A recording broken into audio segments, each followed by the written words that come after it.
ETF index mutual funds నేర్చుకుని stock మార్కెట్లో రాణించాలనుకుంటున్నారా? వెంటనే ఈ నెంబర్కి కాల్ చేయండి. నమస్తే రమగారు. నమస్తే జయ. రమగారు, ఇది ప్యూర్లీ మన కోసమే, అంటే ఆడవారి కోసం.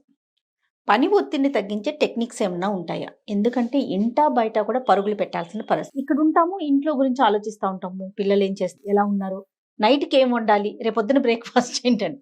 అక్కడ కూర్చుంటాం, ఆఫీసులో గురించి అంటే తీసుకోవాల్సి వస్తుంది అంత స్ట్రెస్ కదండి. ఈ ఒత్తిడిని తగ్గించుకునే టెక్నిక్స్ ఏమన్నా చిన్న చిన్న టిప్స్ ఉంటే చెప్పారంటే అందరం ఫాలో అవుతాం. ప్రతి వాళ్ళకి ఓన్ టెక్నిక్ ఒకటి ఉంటుంది కదా జయ. నువ్వు చెప్పు, నువ్వేం చేస్తావు? ఒత్తిడి ఉంది అనా ఎక్కడిదక్కడ తీసుకుంటాను అమ్మగారు. పెద్దగా మనసుకు తీసేసుకోను, ఆ పని అక్కడితో కంప్లీట్ చేసుకుంటాను. ఏదైనా ఇబ్బంది వచ్చినా పెద్దగా మనసుకు తీసుకోను, సంతోషం వచ్చినా ఎక్కువ తీసుకోను. దానివల్ల నాకు ఎక్కువగా స్ట్రెస్ ఫీల్ అవును. అది నేను ఫాలో అవుతా. ఏదైనా ఒక మంచి విషయం జరిగింది, ఆహా అన్న ఎక్స్ప్రెషన్ ఉండదు. నాకే ఒక్కొక్కసారి అనిపిస్తుంది, నేనేంటి ఎక్కువ ఆలోచించట్లేదా, అందరిలాగా నేను లేనా ఏంటి, ఎందుకు స్పందించట్లేదేంటి, స్పందించలేకపోతున్నా. స్పందించను ఎక్కువగా, నా నేచర్ అది. దానివల్ల ఎక్కువగా ఇబ్బంది అనిపించదు. ఎక్కువగా పెట్టుకుంటాం కదా, ప్రతిదీ మనసుకు తీసుకోవటం, అనవసరమైన కాంప్లికేషన్స్కి. మీతో నేను ఎన్నిసార్లు మాట్లాడతా, షూట్ ఉందంటే మీకు ఫోన్ చేస్తా, లేకపోతే చేయవు కదా కదా. అట్లాగే అందరితో అలానే ఉంటా, అందుకని ఇష్యూస్ తక్కువ నాకు. సో ఇది ఒక పాయింట్. ఇది పని ఒత్తిడి అంటారా? నాకు కొంచెం మేనేజ్ చేయడానికి అన్నీ ఉన్నాయి కదా రమ్మగారు, దానివల్ల నాకు ఒత్తిడి కూడా ఎక్కువ తీసుకోవట్లేదు. నేను ఉండట్లా నాకైతే. నేనేం చేస్తాను అడగాలిగా నువ్వు నన్ను. అడుగుతాను రమ్మగారు, నేను అడుగుతా, అప్పుడే చెప్పండి. రమ్మగారు మీరేం చేస్తారు? హాయిగా టీవీ చూస్తా జయ. నేను ఎప్పుడు చెప్తారు, నేను ఎప్పుడు చెప్తా. అది మీరు స్ట్రెస్ కోసం చూస్తారా? అవునండి, స్ట్రెస్ రిలీవ్ అవటానికి చూస్తాను. నేనేం సీరియల్స్ చూడను, అస్సలు చూడరు. సినిమాలు చూస్తా. డాక్టర్ గారు చూసేటప్పుడు ఆయనతో పాటు చూస్తాను. అప్పుడు కూడా ఆ సినిమాని ఎట్లా అని చూడను. ల్యాప్టాప్ ఉంటుంది, చదువుకుంటూ మధ్య మధ్యలో చూస్తాను. ఫోన్ పెట్టుకుంటాను, అబ్బాయి చూస్తూ ఉంటే మధ్యలో అట్లా కాసేపు ఒక 10 minutes మళ్ళీ అదేంటి ఒక సినిమా ఇంట్రెస్ట్గా కదలకుండా ఎందుకు చూడలేవు నువ్వు అంటారు. చూడాలా, నేను అలా చూడను. మొత్తం సినిమా అంతా చూస్తే ఆ సినిమా కష్టాలన్నీ నా బుర్రకెక్కుతాయని అనుమానం నాకు. అసలు మీకు అంత టైం ఎక్కడ ఉంటుంది రమ్మగారు? తక్కువే. అయితే ఎవరైనా సరే జయ, మనం రొటీన్గా ఒకటే రకంగా పనిచేసే ఏజ్లో నాకు అంత రొటీన్ లేదు. ఒక ఏజ్ ఉంటుంది, అది ఎప్పుడు జనరల్గా అందరికి ఎప్పుడు ఉంటుంది, పిల్లలు చిన్నతనం నుంచి వాళ్ళు కాలేజీలకు వెళ్ళేదాకా ఒకటే రొటీన్ ఉంటుంది. పొద్దున రోజు బాక్సులు చేయటం, వాళ్ళ బాక్సు, మన బాక్సు, మగవాళ్ళ బాక్సు, పెద్దవాళ్ళు ఉంటే వాళ్ళ సంగతి చేయటం, పరిగెత్తటం, మళ్ళీ రావటం, మళ్ళీ ఇవన్నీ చేయటం, పిల్లల చదువులు, వాళ్ళ ట్యూషన్లు, వాళ్ళ క్లాసులు, వాళ్ళ వ్యవహారం. అమ్మయ్య దేవుడా రాత్రి 11కో 11:30కో పడుకోవటం, మళ్ళీ పొద్దున్నే 5 అయిపోయింది, లే లే లే లే లే మళ్ళీ ఉరుకు పరుగు. మళ్ళీ ఉరుకు. శనివారం ఆదివారం వస్తే ఏదో కొంచెం రిలాక్స్ అవుతారు. కానీ నిద్ర లేస్తే అసంకల్పిత ప్రతికార్యలాగా వంటింట్లోకే దారి తీసేస్తాయి కాళ్ళు. ఈ రొటీను కొంతకాలం, కొన్ని ఏళ్ల పాటు నడుస్తుంది. మా పిల్లలిద్దరికీ గ్యాప్ ఉంది, ఒక 6-7 సంవత్సరాలు. పెద్దవాడు కాలేజ్కి వెళ్ళాక, హైయర్ స్టడీస్కి బయటకు వెళ్ళాక కూడా నేను ఇంకొక 6-7 ఏళ్ళు పనిచేశాను. 7 ఏళ్ళు అదే లైన్లో. ఇప్పుడు ఇద్దరు పిల్లలు దగ్గర పిల్లలు అనుకో, తొందరగా అయిపోతుంది. ఒక్కడే పిల్లాడు అనుకో, వాడు కాలేజీకి వెళ్ళడంతో మన రొటీన్లు తగ్గిపోతాయి. నేను కొంచెం ఎక్కువ కాలమే పనిచేస్తాను. అదేలేండి, ఎక్కువ కాలమే. పొద్దున్నే మార్నింగ్ 6 వంట మొదలు పెట్టేసేయటం చేశాను. ఇప్పుడు నాకు అవసరం లేదు. చాలా మంది ఏం చేస్తారంటే, ఈ రొటీన్ అలవాటైంది కాబట్టి ఆ 8:30 లోపలే వంట చేసేసేయాలి, ఇలాంటి సిద్ధాంతం ఉన్న వాళ్ళు చాలా మంది కనపడతారు. ఆ రొటీన్ బ్రెయిన్లో ఫిక్స్ అయిపోయి ఉంటుంది. ఆ 8:30కే వంట చేసేస్తారు, 10 లోపలే పని అయిపోవాలి మొత్తం. 10 తర్వాత ఇంకా వంటిల్లు కట్టేస్తారు, హాల్లోకి వచ్చి కూర్చుంటారు, కుక్కర్ పెట్టుకుంటారు 12:30కి కావాలంటే, అంతే తప్ప ఇంకా చెయ్యరు. ఇది వాళ్ళు హ్యాండిల్ చేయగలిగే వాళ్ళు అనమాట. నాకు ఆ రొటీన్ పోయింది. నాకు ఇంకో రొటీన్ ఉంది. ఎవ్రీడే బై 9:30 ఇంట్లో నుంచి ఆయన బయటకు వెళ్ళిపోతారు. ఆ టైంకి టిఫిన్ అయిపోవాలి మా ఇంట్లో. నువ్వు ఏమైనా అయిపో, లేవకపో, నీకు ఇంకో పని ఉండని, మార్నింగ్ బ్రేక్ఫాస్ట్ 100% వారం అంతా చేయవలసిందే. ఈ లెక్క. ఇప్పుడు ప్రతి వాళ్ళకి ఇలాంటి రొటీన్ ఎంతో కొంత ఉంటుంది. 12 తినేయాలి, మనము తినాలి, రాత్రి ఈ టైం కల్లా పడుకోవాలి. ఇప్పుడు ఇలా రొటీన్ టైమ్స్ ఫిక్స్ చేసుకుని ఉన్న వాళ్ళకి స్ట్రెస్ లేని రొటీన్, అంటే తప్పనిసరిగా ఆ పిల్లలకి అది అందించవలసిందే లాంటివి లేకపోతే ఫ్రీగానే ఉంటుంది. కానీ ఇందులో అత్యవసరాలు అంటే మనము వెళ్ళాలి, మధ్యలో ఫంక్షన్, మన ఇంటికి చుట్టాలు వచ్చారు, పని మనిషి రాలేదు, అదో పెద్ద కష్టం. అమ్మో. కరెంటు పోయింది టైంకి, మిక్సీ అవ్వదు. కరెంటు పోయేసరికల్లా చిమ్నీ అవక తిరగమాతలు పెట్టలేకపోతాం, గీజర్లు లేక స్నానం చేయలేకపోతాం. ఇవన్నీ ప్రాబ్లమ్స్గా ఉంటుంటాయి. ఇవన్నీ కూడా సహజంగా ప్రతి వాళ్ళు హ్యాండిల్ చేస్తారు, చేసేయగలుగుతారు జయ. ఎప్పుడైతే మనకి శారీరకమైన వీక్నెస్ కానీ ఎమోషనల్గా ఏదైనా హర్ట్ అయితే కానీ మనము మానసిక సమస్య. ఈ రెండిటితోటి ఈ రొటీన్ని హ్యాండిల్ చేయలేకపోతాము. ఇప్పుడు మరణాలు, ప్రమాదాలు, అనారోగ్యాలు లాంటి ఎమోషన్స్ అనుకో, వాటిని వదిలేయటమే. అలా కాకుండా మన ఇద్దరం పోటాడుకోవటం, ఎదురింటి వాళ్ళతో తగాదా, వాకింగ్లో ఎవరితో కుక్క మనం వెంట పడ్డం, లేదా కుక్క కాళ్ళకడ్డంబడి మనం పడ్డం, అక్కడ గొడవ. ఇలాంటి ఎమోషన్స్ అనుకో, తగాదాల వల్ల, పిల్లలు కొట్లాటల వల్ల, ఏదైనా వస్తువు కనపడిపోవటం వల్ల వాళ్ళు మనమే, అవతల వాడు స్పౌసే కదా గొడవలు వచ్చేది, వాళ్ళు ఏదో తిరగబడి పోటాడడం, తూతూ మేమే అనుకోవటం, పని చేత పట్టది. ఇవన్నీ కష్టాలు అందరికీ ఉంటాయి కదా, అన్ని చోట్ల ఉండేవి. మనం ఏ రోజు ఎట్లా హ్యాండిల్ చేస్తే అట్లా హ్యాండిల్ అవుతూ ఉంటాయి అవి. దీంట్లో నుంచి, ఈ రొటీన్లో నుంచి రిలాక్స్ అవ్వటం ఎట్లా, అది మనకు వచ్చింది కదా. చెప్తా నేనేం చేస్తానో కూడా చెప్పాలి. ఇప్పుడు ఒక పాయింట్ చెప్పారు, టీవీ. నేనైతే నాకేం చాలా విసుగ్గా ఉంది, పని చేత పట్టట్లేదు, పడే ఒక గంట సేపు ఏదైనా చూద్దాం అని ఏదో చూస్తా. దీంట్లో నేను ఎక్కువగా చూసేవి షార్ట్ ఫిల్మ్స్, చిన్న చిన్న ఇవి ఉంటాయి, ఫిల్టర్ కాపీ అలాంటివి కొన్ని బాగుంటాయి, గర్లీ అప్ప అలాంటి చిట్టివి 10 నిమిషాలు 8 నిమిషాలు అయిపోతుంది. పెద్ద పెద్ద సినిమాలు అవి నా వల్ల కాదు. అవేవో చూసి మార్చేసి ఒక 5-6 చూసి చాలు ఇవాళకని లేచేస్తాను. మళ్ళీ రొటీన్లోకి వెళ్ళిపోతారా? మళ్ళీ రొటీన్లోకి వెళ్ళిపోతాను, రిలాక్స్ అయిపోతాను. నేర్చుకున్నాను నేను అది, మరి నాకు తప్పట్లేదు, రిలాక్స్ అవ్వక తప్పదు. మళ్ళీ 1 గంట అయ్యేసరికి భోజనం వేళ అయిపోతుంది కదా. 12:15 కల్లా లేచేస్తా టీవీ దగ్గర నుంచి. అప్పుడు గబగబా వంట చేసేసుకుంటాం. నేను ఇంట్లో ఉన్న రోజున, బయటకు వచ్చే రోజున స్ట్రెస్ ఫీల్ అవ్వడానికి సమయమే లేదు మనకి. అదే కదా కదా. మీరేం చేయాలి రమగారు, మీరు ఇప్పుడు ఇల్లు ఆఫీస్, ఇంట్లో ఉన్నప్పుడు వేరు, ఇప్పుడు ఆఫీస్ కూడా ఉంది కాబట్టి ఇక్కడ ఏదన్నా మనం పనిని మీరు బ్యాలెన్స్ చేయలేక అబ్బా విసుగు వచ్చేస్తుంది అట్లా ఎప్పుడన్నా అనిపిస్తుందా? నాకా ఆ, అనిపిస్తుంది కదా. మీరే ఇంట్రెస్టెడ్ గా ఉంటారు కదా, ఎప్పుడు చేద్దాం అంటారు నన్ను. యాక్చువల్ గా అయితే నాకు ఈ పని బోర్ కాదు, ఇష్టం. ఎందుకంటే నేను ప్రతిసారి కొత్తది చేస్తానమ్మా. పైగా నేను ఏం చూపించాలి అనేది ఏం లేదు కదా, నేను చదువుకుంటాను, నువ్వు ఏ సబ్జెక్ట్ అడిగినా నేను మాట్లాడతాను. 100%. ఇప్పుడు ఇది మాట్లాడుతున్నావు, దీనికి ఏం ప్రిపరేషన్ ఇచ్చామా? అసలు లేదు, కొత్త కొత్త ఆలోచనలు ఇప్పుడే వస్తున్నాయి నాకు. ఇది నేను ప్రిపేర్ అయింది కాదు కదా, కొత్తగా లేదు జీవితం. ఒక స్టోరీ తప్ప ఏది ప్రిపరేషన్ ప్రిపేర్ అక్కర్లేదు, మనకి అవసరం లేదు. కాబట్టి నాకు అట్లా అనిపించదు. అబ్బా నేను అనవసరంగా ఇది పెట్టుకున్నాను, స్ట్రెస్ అవుతోంది, ఈ రోజు వద్దు, లేకపోతే ఇక్కడే ఉందాం, మళ్ళీ ఇంట్లో మళ్ళీ వెళ్ళి పని చేసుకోవాలా, అట్లా ఏం అనిపించదు కదా మీకు? ఇది అనిపించదు అదే అనిపించదు నాకు. నేను రెండు చేయగలుగుతాను. ఎందువల్ల రమ్మగారు? ఇష్టం వల్ల వస్తుంది అది. అంతే అనుకోవాలి జయ. మనం చెయ్యగలిగే పని అనుకో, ఒకటి మనకి ఆసక్తి ఉన్న పని. అండ్ ఇక్కడ నాకు టార్గెట్ లేదు కదా జయ, చాలా ముఖ్యమైనది. నన్ను తోలేవాళ్ళు లేరు. మనకి ఎప్పుడు ఒక పని విసుగు పుడుతుంది జయ, నీకు నచ్చదు, చేయలేవు, కానీ నువ్వు చేసి తీరాలి. దాన్ని నీ పని మీద ఇంకొకళ్ళ నిగరాన్ని ఉంటుంది, వేరే వాళ్ళ అదుపు ఉన్నప్పుడు ఎక్కువ విసుగొస్తుంది. నీకు టార్గెట్స్ ఉంటాయి ఆఫీసుల్లో, నీకు తెలుసు కదా. అవును. నాకు తెలీదు, నాకు టార్గెట్ లేదు. టార్గెట్ ఉండేసరికల్లా స్ట్రెస్ ఆటోమేటిక్గా డెవలప్ అయిపోతుంది. ఆటోమేటిక్గా డెవలప్ అవుతుంది. నువ్వు 11కే వచ్చేయాలి అంటే నాకు ఇంట్లో విసుగు పుడుతుంది, పరిగెత్తలేక. ఓసారి ఇక్కడికి వచ్చాక ఇంకేం లేదని మామూలే.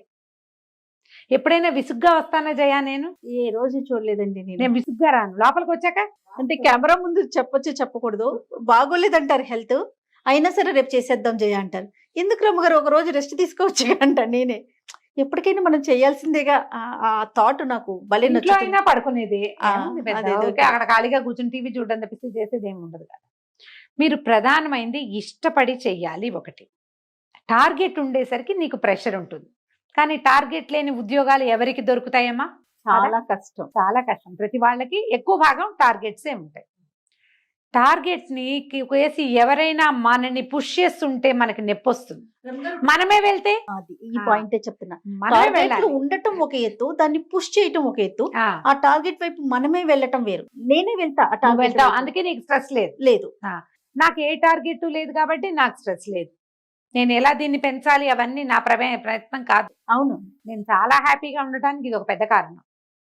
మీరు రిలాక్స్ అవ్వటం ప్రాక్టీస్ చేయండి. ఎవరైనా టార్గెట్ ఉన్నా లేకున్నా ఏమైనా ఏదైనా సరే, ఒక్కసారి ఆడపిల్లలు ఉద్యోగంలో ప్రవేశించి దాంతో పాటుగా Personal life.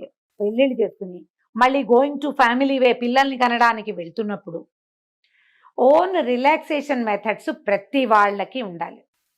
ఎట్లా అండి? అందులో ఏదైనా తినచ్చు, ఏదైనా తాగొచ్చు, బయటికి కాసేపు నడిచి రావచ్చు, ఎక్సర్సైజ్ చేయొచ్చు, డాన్స్ చేయొచ్చు, పాటలు పాడుకోవచ్చు, బొమ్మలు వేసుకోవచ్చు, ఏదైనా కుట్టచ్చు, మీరే చక్కగా అలంకారం చేసుకోవచ్చు, చక్కగా తయారవ్వచ్చు. రిలాక్సేషన్, బాడీ మసాజ్ సొంతంగా చేసుకోవచ్చు, ప్యాడిక్యూర్ పెడిక్యూర్ మెనిక్యూర్ లాంటివి చేయించుకోవచ్చు, ఏదైనా సినిమా చూడొచ్చు, ఎవరైనా ఫ్రెండ్స్తో కాసేపు కబుర్లు చెప్పుకోవచ్చు, కజిన్స్తో కబుర్లు చెప్పచ్చు. చాలా పని హడావిడిగా ఉంది. 5 నిమిషాలు టైం దొరికితే ఫ్రెష్ కప్పు కాఫీ మీకోసమే, మనమే ఒక కప్పు ఇట్లా ఇట్లా తిరగొట్టుకుని హాయిగా తాగండి. నేను చేస్తాను జయాది. నేను మామూలుగా రోజువారీ 2 కాఫీ లేదు, ఎప్పుడో మానేశాను. అవునంటారు. చాలా విసుగ్గా ఉంటే నేను మామూలుగా పౌడర్ కాఫీ తాగను. ఇప్పుడు నా రహస్యం చెప్పేస్తున్నాను నీకు. చెప్పండి చెప్పండి. ఎప్పుడు ఫిల్టర్ కాఫీయే జయ. మామూలుగా మాది పౌడర్ కాఫీ అసలు మా ఇంట్లో కలపం, మేము తాగం. కానీ నాకు చాలా విసుగ్గా ఉండి ఏం చేయాలో తోచదు, ఏమి చేయబుద్ధి కావట్లేదు, నేను నెస్కేఫే తీస్తా. ఇక ఎవ్వరు లేరు, మనమే ఒక కప్పు కాఫీ బాగా చేసి మంచి నురుగు తెప్పించి కూర్చొని తాగి ఆ వారడి అన్నం పోతుంది. నాకు పాలు ఎక్కువ కదా, స్థిమితంగా కూర్చుంటే అయిపోతుంది. సొంతానికి ఒక రిలాక్సేషన్ మెథడ్ని అలవర్చుకోండి. ఇది కాలేజ్ గోయింగ్ గర్ల్స్ వయసు నుంచి నేర్చుకోండి మీరు. ఎందుకంటే ఇవాళ మీరు కాలేజ్ గోయింగే, మీ పిల్లలకి ఇది అలవాటు చేయండి. రేపొద్దున ఇదే గోయింగ్ ఉండదు, ఆఫీస్ గోయర్స్ గా మారుతారు. కాలేజ్ గోయింగ్ లో ఉండే స్ట్రెస్ ఒకటైతే, ఒక లెవెల్ అయితే కేవలం చదివే స్ట్రెస్, మీకు ఇల్లు వాకిలి లేదు, అంత అమ్మ పడుతుంది. వన్స్ మీరు ఆఫీస్ గోయర్స్ గా అయ్యారంటే టార్గెట్ ఉంటుంది, ఇల్లు కొంతే ఉంటుంది. మీ పెళ్ళిళ్ళయి ఆఫీసు పెళ్ళి అనగానే మీరు ఎన్ని సమర్థించాలి?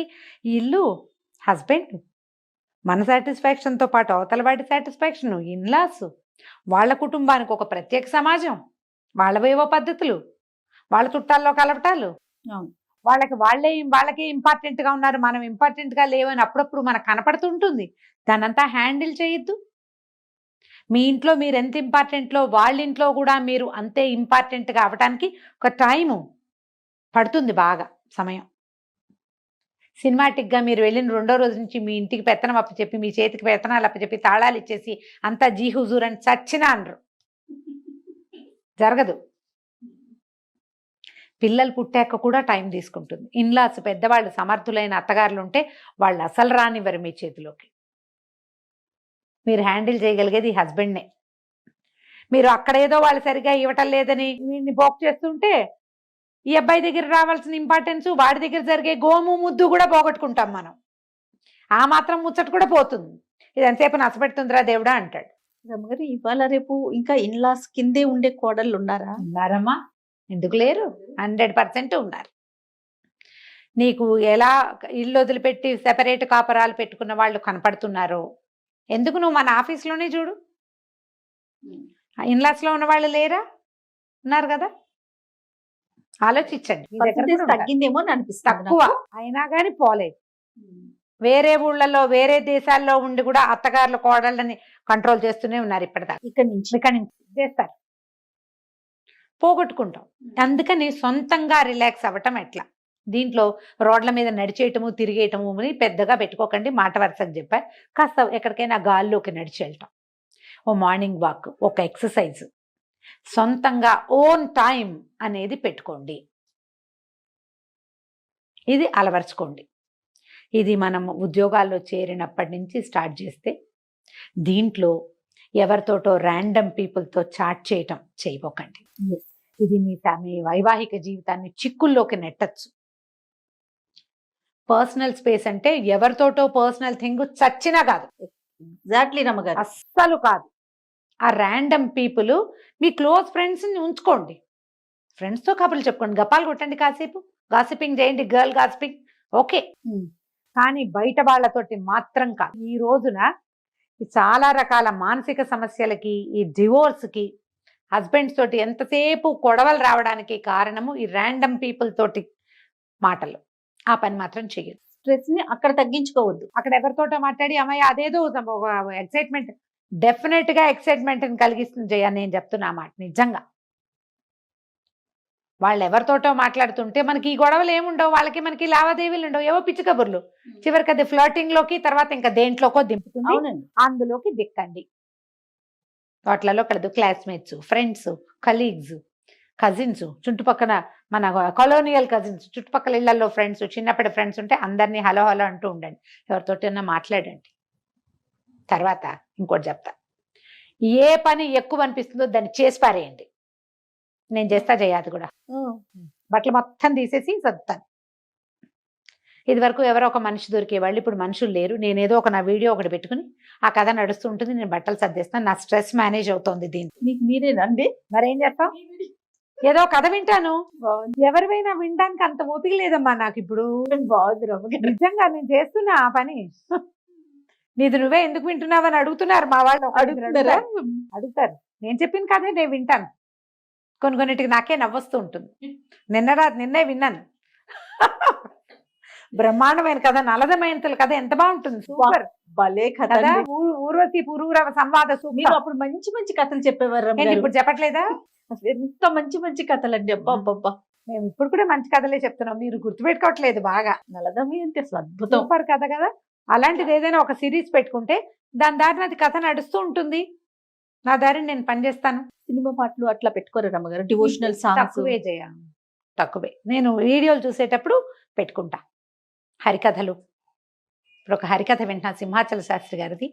నిజంగా ఎంత బాగుందంటే జయ, గూస్ బంప్స్ వచ్చినవి అలాగే ఉన్నాయి శంకర విజయం వింటుంటే.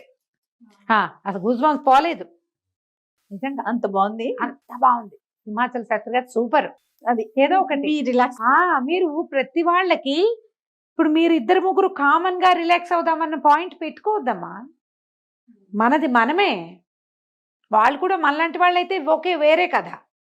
అది కాకపోతే ఇప్పుడు ఫ్రెండ్స్ బజార్లు వెళ్తారు, విండో షాపింగ్ చేయండి, కొనేసుకుంటారు. చాలా మంది ఏంటంటే alcoholic గా అయిపోతారు, ఏవో కొనుక్కుంటూ రిలాక్స్ అవుతారు. చూస్తూ రిలాక్స్ అవ్వండి.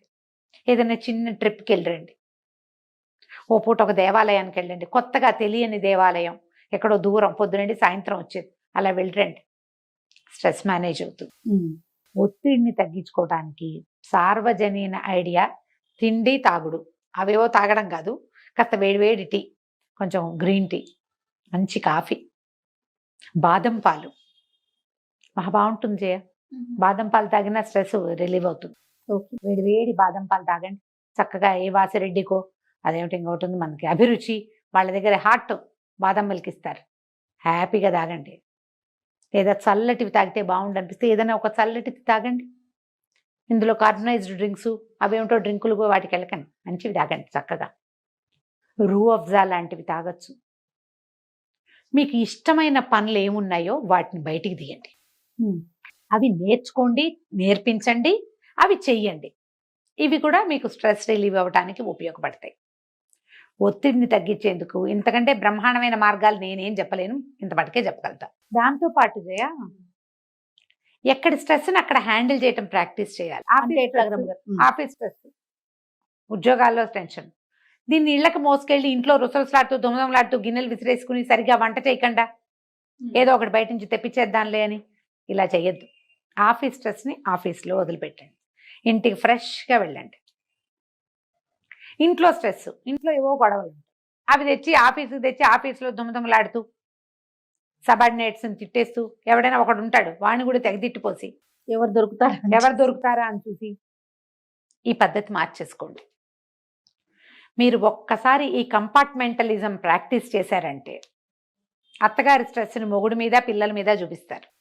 వస్తుంది ఎంతో కొంత, నేను ఒప్పుకుంటా, కానీ క్యారీ చెయ్యొద్దు, లాగి జీలపాకంలాగా సాగదీకండి. ఇప్పుడు దాంతో ఏమవుతుంది తెలుసా, హస్బెండ్తో రిలేషన్ పాడైపోతుంది. చాలా విడాకులకి 50% ఇన్లాస్ తోటి వచ్చే గొడవలే కారణాలుగా ఉంటాయి. వీళ్ళిద్దరూ వైఫ్ అండ్ హస్బెండ్ గా బాగానే ఉంటారు, అది తెచ్చి వీళ్ళ మీదకి తోయటం వల్లే వస్తుంది. ఆవిడ మాట్లాడిన మాటకి, మీ అమ్మ మాటకి నువ్వే సమాధానం చెప్పాలని మొగుళ్ళని నిలదీస్తారు. అతనేం చేయలేడు. నువ్వెట్లా మీ అమ్మని చెప్పలేవో మీ అమ్మకి, అతను కూడా అంతే. మన రిలేషన్ పాడవుతోంది, మన పిల్లలు చెడతారు అనే ఇంగితం ఉండదు. వాళ్ళ అమ్మ అలా బిహేవ్ చేసింది కాబట్టి ఇతనితో మూడంకేసుకుని పడుకుంటారు. సరే, అతన్ని ఏదో స్ట్రెస్ చేస్తున్నావు, మరి నీకున్న స్ట్రెస్, దీనివల్ల స్ట్రెయిన్ అయిపోయే నీ రిలేషన్, ఇవి ఆలోచించాలిగా. ఈ కంపార్ట్మెంటలిజంని తెలుసుకోండి. పాత నావెల్స్ కొన్ని ఉన్నాయి జయ, అత్తగారితో గొడవ ఉన్న భార్యాభర్తలు చాలా బాగున్న కథలు 1-2 చెప్దాం. మీ ఫ్రెండ్స్లో, మీ చుట్టాల్లో అత్తగారులతో గొడవలున్న, భర్తలతోటి పిల్లలతోటి బాగా కలిసి ఉన్న వాళ్ళు ఎవరినైనా ఉంటే ఆదర్శ నారి వాళ్ళని దృష్టిలో పెట్టుకోండి. వాళ్ళు చేస్తున్నారు, నేను ఎందుకు చేయలేకపోతున్నాను, నేను ఎందుకు గొడవలు పడుతున్నాను అని ఆలోచించండి. మీకు తెలుస్తుంది సులువు దారి, అంతే కదా. ఆలోచించండి, ఎక్కడిదక్కడ హ్యాండిల్ చేయగలగాలి. చేయాలి. నమస్తే గారు. నమస్తే.